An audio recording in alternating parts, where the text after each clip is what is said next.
travaillais avec un producteur qui connaissait un des ayants droit et il s'était parlé de faire une suite. Les agencements des planètes ont fait que d'un seul coup ça s'est fait et on a commencé à faire un développement là-dessus.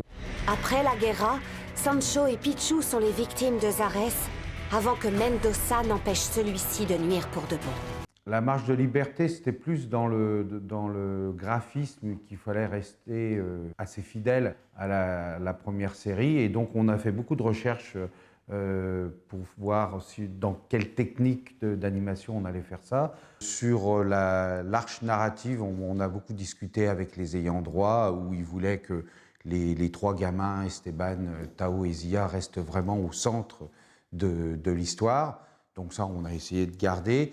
Et puis après, avec les scénaristes, les gens qui ont écrit la Bible littéraire, etc., c'est là où on a eu notre marge de liberté. Et puis après, moi, sur la mise en scène, sur les inventions, on a eu des nouveaux personnages, des nouveaux méchants, une femme, parce que ça manquait un peu de femmes quand même dans cette série. Je l'espérais. Je ne sais comment vous remercier.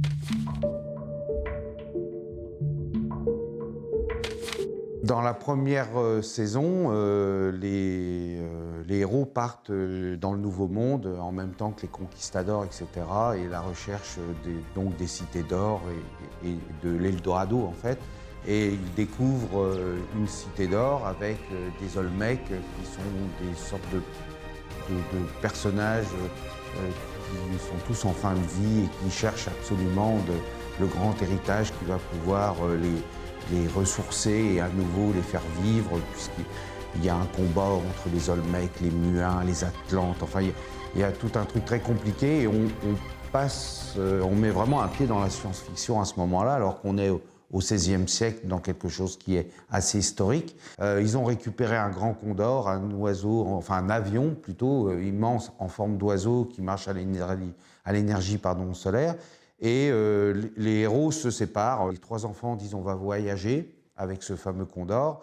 Et Mendoza et ses deux acolytes, Sancho, Pedro, disent nous on rentre avec ce qu'on a récupéré comme or, qui pense être de l'or, en Espagne. Et donc ils se donnent rendez-vous à la taverne de Rico à Barcelone, où l'aventure a commencé 39 épisodes avant. Donc nous on a fait la suite à partir de ce moment-là, c'est-à-dire que Esteban, Tao et Zia reviennent en Espagne avec des nouvelles informations pour retrouver les autres cités d'or, puisque dans la légende, il y a 7 cités d'or. Comme ils en ont découvert une, il en reste encore 6 à trouver.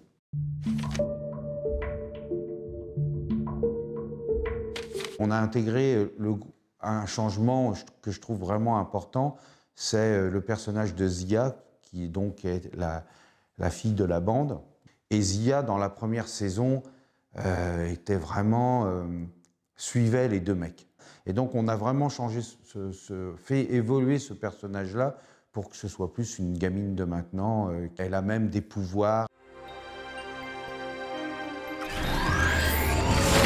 Elle comprend qu'elle est d'origine muenne. Enfin, c'est vraiment le personnage qu'on a, je pense, le plus modernisé. Je la vois! Elle arrive! C'est l'idée d'Éric Paul Marel, donc le scénariste qui a écrit le deuxième arche et le troisième arche de la série. Et Éric est arrivé avec cette idée de fin du monde, avec le World Trade Center, etc. C'est malheureusement un peu d'actualité. Depuis le début, on voulait faire une trilogie. J'ai fait les 2 premières saisons avec TF1 et la dernière avec France Télévisions. Donc on a changé de diffuseur entre-temps. Les 2 premières saisons avec TF1, il y a toujours ce moment quand on est dans la préparation, dans le début pour mettre les pendules à l'heure. Le directeur artistique de TF1 qui fait la série parce qu'il avait vu ça quand il était gamin. Oui. Donc, quelque part, ça a beaucoup aidé dans le fait qu'on puisse arriver à faire ce qu'on avait envie de faire. Le seul truc qui a vraiment changé, c'est par rapport, je dirais, à la violence. Les dessins animés des années 80 étaient, je dirais pas beaucoup plus violents, mais il y avait des choses beaucoup plus anxiogènes. Dans cette série, les gamins se font tirer dessus, des adultes leur tirent dessus, des adultes sont méchants avec eux, des adultes essayent de les doubler, de les manipuler. Donc nous, on voulait absolument garder ça aussi. Et c'est en ça, je pense, où ça a un petit peu changé, c'est qu'on est moins dans la violence. Les chaînes sont beaucoup plus frileuses par rapport à ça, par rapport à l'émotion, par rapport à tout ce qui est anxiogène. Donc l'anxiogène, ça peut être aussi l'émotion. Les gamins sont tristes. Dans la première série, il y avait des morts. Donc là, on suggère des morts, mais on les montre de manière beaucoup plus... en passant par les petites nations, enfin départementales sur le côté, quoi. Voilà, quoi. Mais je crois que j'ai eu quand même beaucoup de liberté. Les gens m'ont fait confiance. Et puis avec France Télévisions, bah alors là, c'était vraiment super parce que comme il y avait eu ces 2 premières saisons précédemment, ils ne pouvaient pas dire bon ben voilà, on va faire la dernière saison, là, mais on veut tout changer, c'était pas possible. Donc il y a eu une grande confiance de leur part et ça a plutôt bien roulé.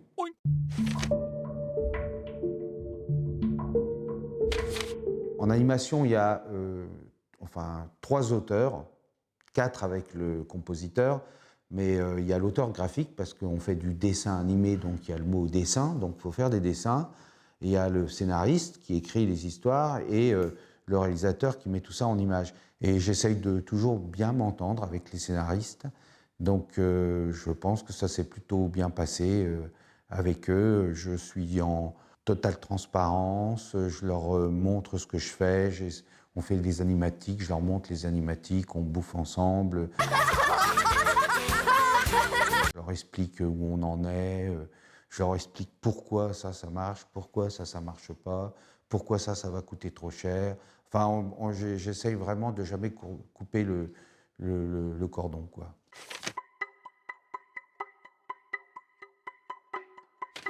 Bah, j'avoue qu'au début, j'étais pas très motivé. Quoi?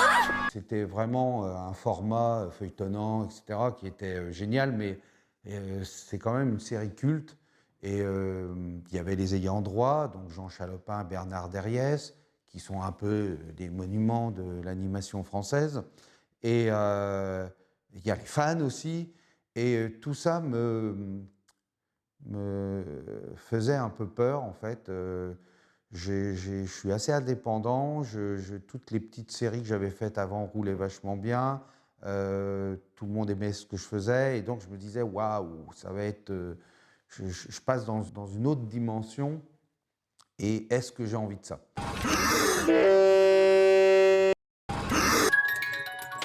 Ça a vraiment été les gardiens du temple. Les enfants sont toujours au centre et c'est eux les moteurs de l'histoire, etc. Donc il y a eu beaucoup de discussions là-dessus. Promettez-moi de vous tenir tranquille, hein? Promis! On a inventé donc un super méchant et ce super méchant devait absolument avoir 2 facettes, c'est-à-dire que les enfants ne le reconnaissent pas, quoi. Et pourtant, ils vont avoir affaire à ce fameux méchant, mais il ne faut absolument pas qu'ils reconnaissent quand il est méchant et quand il est, entre guillemets, gentil. Et on a eu des grosses discussions là-dessus. On a fait des designs de personnages et ça ne leur plaisait pas. Ça a été, je pense, le seul vraiment, entre guillemets, conflit qu'il y a eu. Et donc, c'est à ce moment-là que j'ai eu cette idée de changer de fusil d'épaule et de proposer carrément un autre personnage en gardant toujours ce concept de base d'un super gentil et d'un super méchant, que ces deux-là sont la même personne et que cette surprise ne doit arriver qu'à la fin de la première saison. Et que dans la deuxième saison, le spectateur sache que ces 2 personnages ne font qu'un, mais que nos héros ne le savent pas. Et ça, c'était très, très sympa à faire en termes de scénaristique, etc., quoi. Le fameux méchant là, qui s'appelle Zarès, j'aimais beaucoup, il bougeait très peu, puis d'un seul coup, waouh, il fonçait comme ça devant la caméra en hurlant. Bon, ben, voilà, ça c'est des petits trucs que j'ai continué à faire cette sorte de mise en scène, mais il gueulait moins fort. Quand j'étais au mix, je baissais un peu les potards. On a tout fait un peu, on a fait un pas de côté sur ce truc-là, mais les gamins se font tirer dessus, les adultes sont pas cool avec eux. Enfin, on n'a vraiment pas trahi la première saison.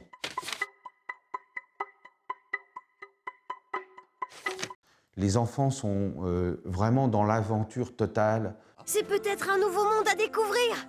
Seulement, on ne peut pas y aller avec le Grand Condor. Et nous seuls pouvons nous y rendre. Alors...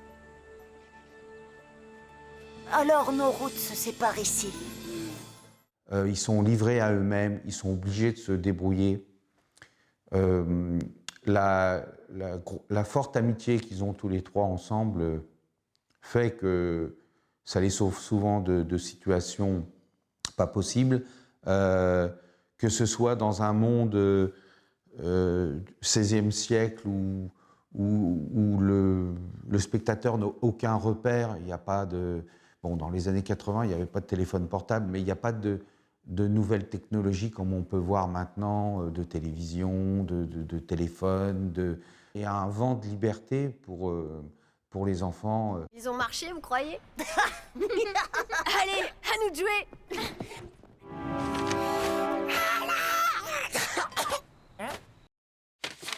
Je pense qu'on va arriver petit à petit à la mort de la télévision. Je ne sais pas si on va pas quand même conserver cette espèce de truc où tout le monde, la famille se retrouve autour d'un écran pour regarder un truc ensemble. En discutant avec la nouvelle génération, ils sont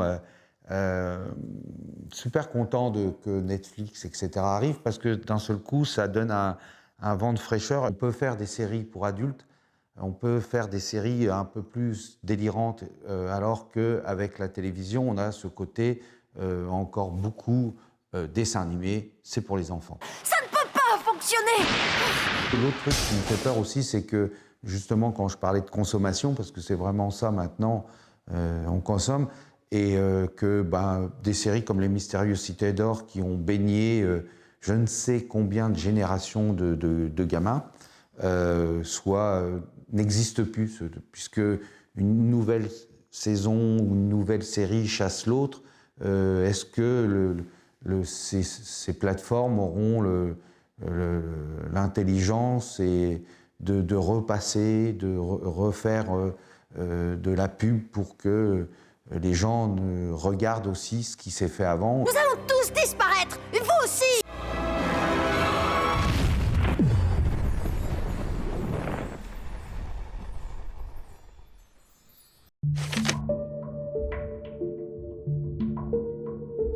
TF1 avait, puisqu'on a commencé avec eux, partagé, parce que si on ne faisait pas le documentaire, il y avait comme une petite trahison de la première saison, et ça les faisait vraiment flipper parce qu'ils se disaient « mais les gamins, ils vont zapper ». Il est en position de force, Mendoza. On n'a pas vraiment le choix. Le seul cahier des charges que j'ai eu, c'était de faire plus court et de faire plus ludique. Donc j'ai réécrit un concept où j'ai fait intervenir Pichou, là, le petit perroquet, pour faire quelque chose de plus ludique, didactique, rigolo. On s'était fait un cahier des charges, genre, bon, pour cet épisode-là, on a besoin de ça, on a besoin de ça. Mais bon, quand on arrive dans le pays, d'un seul coup, le truc est fermé, il pleut, enfin, il y a plein de... Donc, on est obligé de changer. Et comme j'étais avec la grosse équipe de tournage, c'est-à-dire un cadreur, en même temps, j'écrivais plus ou moins le texte du documentaire, 1 minute 32, 34. Ça a été dur de rentrer dans ce petit format parce que j'avais plein de choses à raconter. C'est surtout que j'avais plein d'images à montrer. À la recherche des cités d'or, nos héros ont parcouru le monde. Ils ont exploré de grands espaces, percé les mystères de civilisations légendaires.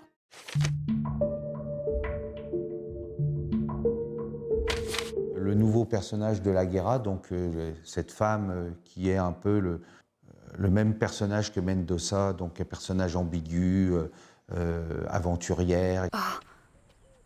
Mais c'est surtout qu'on on a rajouté dans ces saisons, on a rajouté de l'amour, et qu'il n'y avait pas trop dans la première saison. On sent que Mendoza et la Guerra, c'est électrique, mais qu'en même temps, ils se kiffent bien, et donc il y a des bisous.